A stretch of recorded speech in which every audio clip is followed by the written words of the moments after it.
Il en est persuadé, la France a de l'avenir et elle a toujours de l'influence, mais cette influence n'est pas forcément là où on le pense et il faut des cartes pour s'en rendre compte. Grand témoin de votre 64 minutes, Michel Fouché, merci d'être avec nous. Vous êtes géographe, diplomate, directeur de la formation à l'Institut des hautes études de la défense nationale et vous nous livrez donc cet atlas très précis, un atlas de l'influence française au XXIe siècle. Sous la direction donc de Michel Fouché. Alors la presse française, Michel Fouché, on en parlait d'ailleurs pour être honnête il y a un instant, ne cesse de crier au déclin de la France. Et vous, aujourd'hui, vous produisez finalement cet atlas de l'influence française. J'ai envie de dire avec un peu d'ironie, c'est une provocation, non ? La presse régionale, la presse suisse et la presse belge, ainsi d'ailleurs que les Canadiens dans les dernières semaines, ont fait le meilleur écho parce que ce sont des régions où la France intéresse, dans la grande francophonie du Nord, et en France même, dans les régions, excellent accueil aussi, parce que l'identité française est incarnée, et on est à la recherche, au fond, d'une meilleure connaissance des réalités, des présences françaises dans le monde. Ce sont des présences actives, multiformes. Alors, il n'y a que dans les hebdos parisiens où l'identité est plus abstraite, que l'on peine à reconnaître les réalités. Mais enfin, j'espère qu'on ne va pas atteindre les horreurs de Newsweek cette semaine. Alors, l'influence française, elle est réelle depuis des siècles. Peut-être d'abord historiquement, dans quel domaine est-ce que la France s'est distinguée aux quatre coins de la planète ? Écoutez, c'était pas aux quatre coins de la planète. À l'époque, le monde, c'était le continent européen, si on pense au XVIIIe siècle. Le domaine politique, diplomatique, évidemment économique, le domaine des idées. Mais la date qui marque beaucoup, c'est la Révolution française. On en parle encore aujourd'hui. Quand on va en Ouganda, pas un pays francophone, la France, c'est Napoléon. Qu'est-ce que ça veut dire, Napoléon ? Quand on est en Afrique des Grands Lacs, c'est l'État, c'est la nation, c'est la construction de l'État. C'est ça ce qui intéresse. En Chine, la référence révolutionnaire est accompagnée du romantisme et d'une certaine délicatesse. J'ai beaucoup travaillé sur la diversité des perceptions de la France. Il faut savoir que, en fonction de l'histoire, la géographie, c'est pas exactement...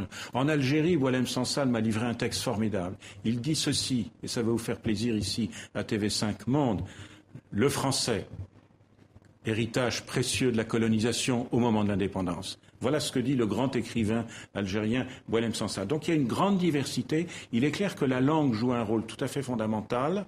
Il y a plus de 220 millions de locuteurs de la langue française quotidiennement. Il y a 36 pays qui utilisent le français de manière officielle, co-officielle ou d'usage courant, et 112 millions d'apprenants. Il y a donc une marge, à condition que nous continuions à faire des efforts. Alors vous évoquez le papier de Newsweek, finalement, qui nous parle du déclin, de la chute de la France. Aujourd'hui, quel est l'état de l'influence française ? Alors, il y a le domaine de la langue dont je parlais déjà, les lycées français, les alliances françaises, etc.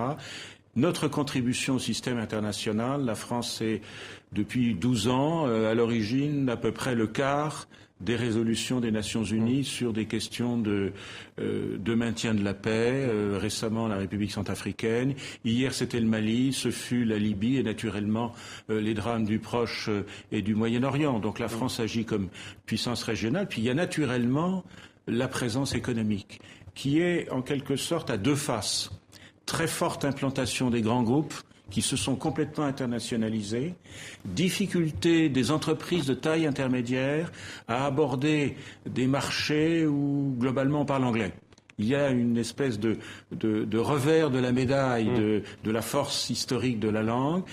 Dans certains cas, il faut travailler contractuellement, autrement que dans notre belle langue française. Alors il y a un exemple récent, si l'on peut dire, d'échec industriel qui vous a sans doute pas échappé, Michel Fouché, c'est finalement le Brésil qui a décidé de choisir un avion de chasse suédois plutôt que le Rafale français. Voici ce qu'en disait le ministre français de la Défense, Jean-Yves Le Drian, c'était sur notre antenne il y a 3 semaines.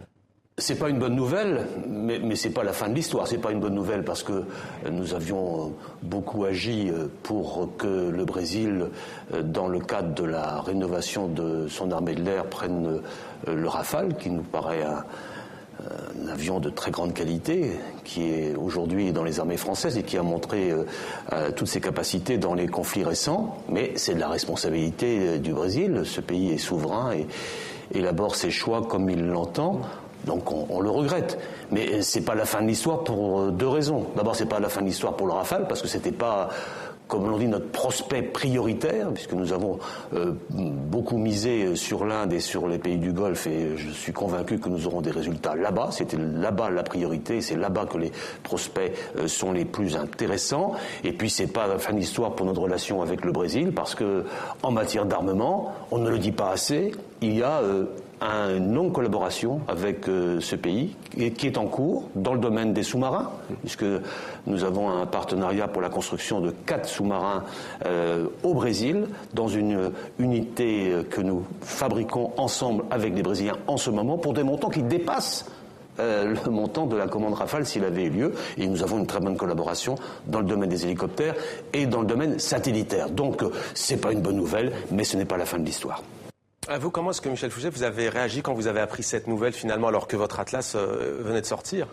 Oui, mais je m'attendais évidemment à la question. C'est un dossier que je connais bien. Le Rafale, c'était presque trop sophistiqué parce que c'est un biréacteur qui pèse 10 tonnes. Le Gripen, c'est un monoréacteur qui pèse 6 tonnes. Et le prix des avions est quand même proportionnel aussi au poids et aux fonctions. Mais je répondrai en complément de ce que dit à juste titre le ministre de la Défense, que lorsque François Hollande a fait sa visite d'État au Brésil en décembre, la présidente Dilma Rousseff lui a demandé d'organiser l'accueil de 10 000 étudiants brésiliens en France. Là, on renoue avec une vieille tradition de transfert intellectuel. Et au fond, ça, c'est la différence entre la présence et l'influence. Être influent, c'est venir avec, dans sa valise, des idées et ne pas repartir avec la valise. Laisser les idées sur place. La présence, vous repartez avec une valise qui sont des données. Là, nous allons devoir nous organiser pour recevoir 10 000 étudiants brésiliens. Alors justement, puisque vous parlez des étudiants brésiliens, vous parlez aussi des expatriés. C'est une donnée assez nouvelle et notable. 2,5 millions, vous dites, d'expatriés, c'est un fait nouveau ? Il y a, oui, le chiffre a doublé dans les 12 dernières années. Essentiellement, alors il y a 42% de binationaux, je dirais seulement, donc il y a une majorité qui ne sont plus des binationaux. Ce sont des gens qui fondamentalement suivent leur entreprise ou bien décident d'aller se former à l'étranger ou d'avoir une première expérience à l'étranger parce que c'est un plus sur un curriculum vitae. Donc oublions les exilés fiscaux qui sont vraiment une minorité, ou bien le malaise qui pousserait la jeunesse française à s'expatrier en Australie. Tout ça, c'est de la blague pour les naïfs. La vérité, c'est que les Français, notamment les nouvelles générations, acceptent le monde tel qu'il est, qui est un monde d'opportunités. Alors, on a évoqué pour l'instant la diplomatie, 3e réseau diplomatique mondial. Vous le prouvez carte à l'appui dans votre atlas, Michel Fouché. On a commencé à aborder la question économique, celle de la langue. J'aimerais qu'on y revienne tout de même, parce que finalement, vous dites, si la France a des parts de marché finalement qui sont en baisse, c'est 1,7%, je crois, aux États-Unis, 18% en Algérie, un peu plus de 18% en Algérie, qui est le pays avec lequel la France échange le plus. Pourquoi est-ce que vous dites qu'il faut sortir de la francosphère pour progresser ? Justement, ne pas savoir s'adapter finalement, parler en finnois pour vendre tel appareil Nous avons, il y a toujours des inerties dans la géographie du commerce international. Alors, sans vouloir être provocateur, parce qu'il y a quelques exceptions, notre géographie commerciale début 2014 ressemble à la géographie commerciale de la France en 1914. C'est-à-dire, 1, les pays proches, aujourd'hui l'Union européenne, 2, aujourd'hui l'ancien Outre-mer, les anciennes colonies, le Maghreb, l'Afrique de l'Ouest, l'Afrique centrale. Et puis, en 14, comme aujourd'hui, les émergents. En 1914, c'était l'Empire tsariste et l'Empire ottoman. Aujourd'hui, c'est toujours la Turquie et la Russie. On a ajouté le Nigeria parce que l'énergie, et puis l'Arabie saoudite, on l'a vu pendant le voyage du président à la fin de l'année, pendant que Obama était à Hawaï en vacances, le président de la République française travaillait en Arabie saoudite. Donc là, il y a un effort à faire. Nous sommes complètement sous-représentés en Amérique latine, sauf au Brésil, en Asie, sauf à Singapour. Il faut sortir de la francosphère tout en cultivant la francosphère. Finalement, c'est vendre des produits français en anglais, on vous a bien compris. Mais comment est-ce que vous expliquez quelque part, est-ce que finalement, si la France aujourd'hui n'est plus le référent qu'elle a été pendant des années, est-ce que ce n'est pas non plus parce que finalement, il y a une peur de la mondialisation, disons-le clairement ?